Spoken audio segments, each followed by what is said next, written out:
Thanks for sticking with us here at 7:30. Next to the weather, it's hard to imagine a more talked about topic in our city than traffic.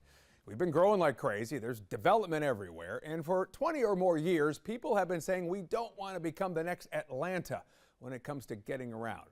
It's why you hear so much about transit plans. How do we get people to work, to events, wherever they're going more efficiently?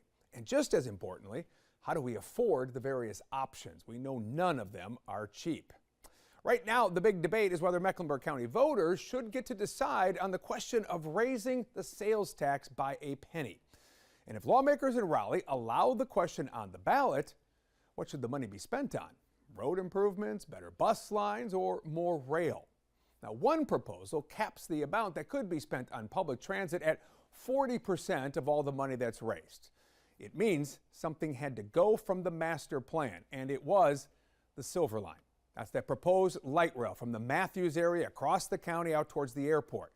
Needless to say, it ticked off leaders in Matthews and East Charlotte. To increase a tax that was supposedly meant to give us something we really needed in this area, and to withdraw it from us, yet still ask us to pay,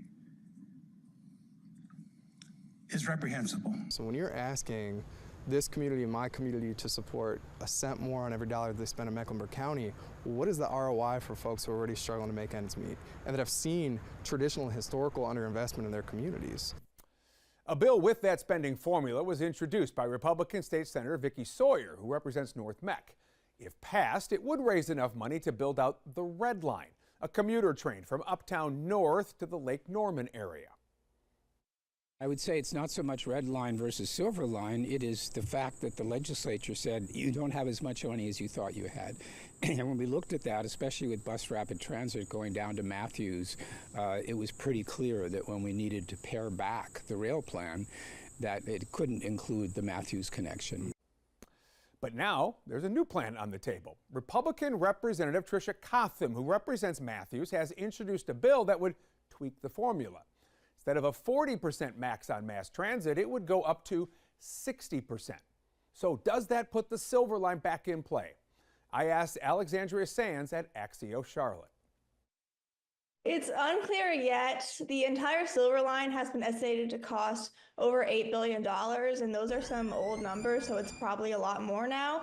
But this definitely opens up the possibility to spend more money on rail. The plan that's at a 40% cap would be around $7.8 billion over 30 years. But this one with a 60% cap, it's about $11.6 billion over 30 years. Let's talk about reaction to this, sort of the political reaction first. What are you hearing? I think this definitely addresses a huge concern for people, but people are still trying to figure out also what it means. Because people in the county were really concerned that this wouldn't spend enough money on rail and it wouldn't get the Silver Line. So it's going to make some people in Matthews more optimistic and people in East Charlotte too. Now, the Matthews mayor has been very opposed to the 40% plan, and he's saying that this bill is a good start, but he's still looking at the implications as well. But in the end, it really comes down to what lawmakers in Raleigh think. Republican leadership in the past has been adamant about road improvements getting most of the money, and it's not their only concern.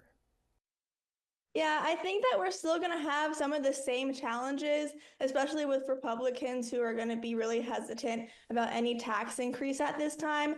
And we're also going to have the same challenge where this is a Charlotte-specific bill, and we don't know how much people are going to want to prioritize or how much they're going to have an appetite to even look at it. But it's interesting now that we have two versions and we have a little bit more of a discussion happening here and a debate over what the Charlotte region wants. The hope obviously is still to get this on the ballot, right, in November, whichever version it ends up being.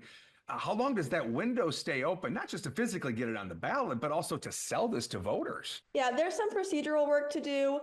Once and if it passes the General Assembly, the commissioners have to do a vote on the referendum to get it on the ballot.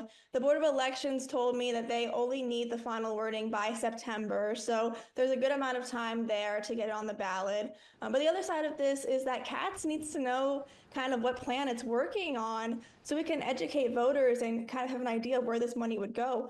Up until this point, they've been working on a plan that would cap rail at 40%.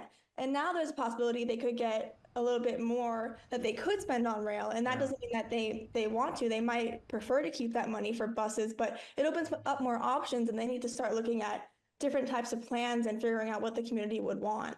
A lot of unknowns, a lot to sort out in the next few months with all of this. Alex, always appreciate you hopping on and explaining it to us. Thank you so much. We will keep you updated. All right, let's head out.